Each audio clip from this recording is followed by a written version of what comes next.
कंचन राज मुजफ्फरपुर।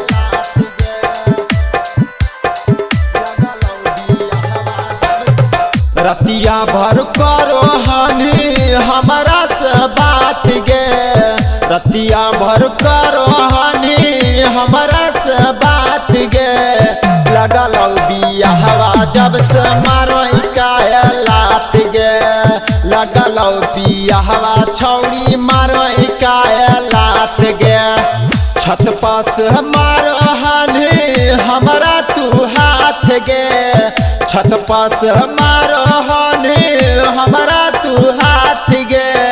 लगल बियाहवा जब से मारो लात गे, लगल बियाहवा जब से मारो लात गे।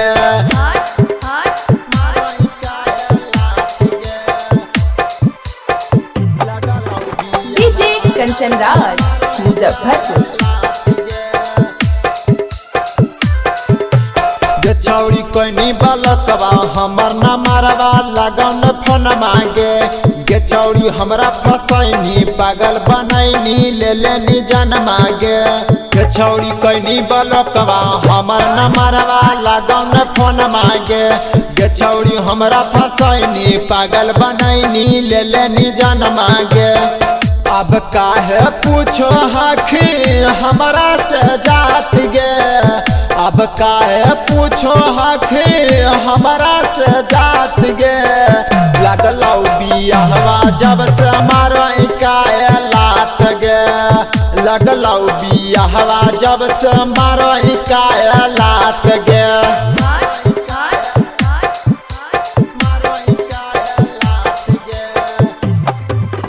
डीजे कंचन राज मुजफ्फरपुर।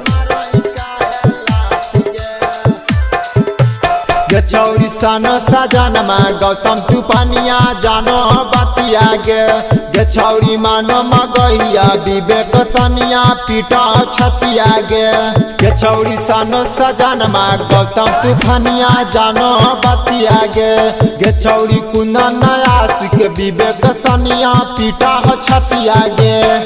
छौड़ी मुस्कानवा नियन मारो ही लात गे, छौड़ी शिवरनवा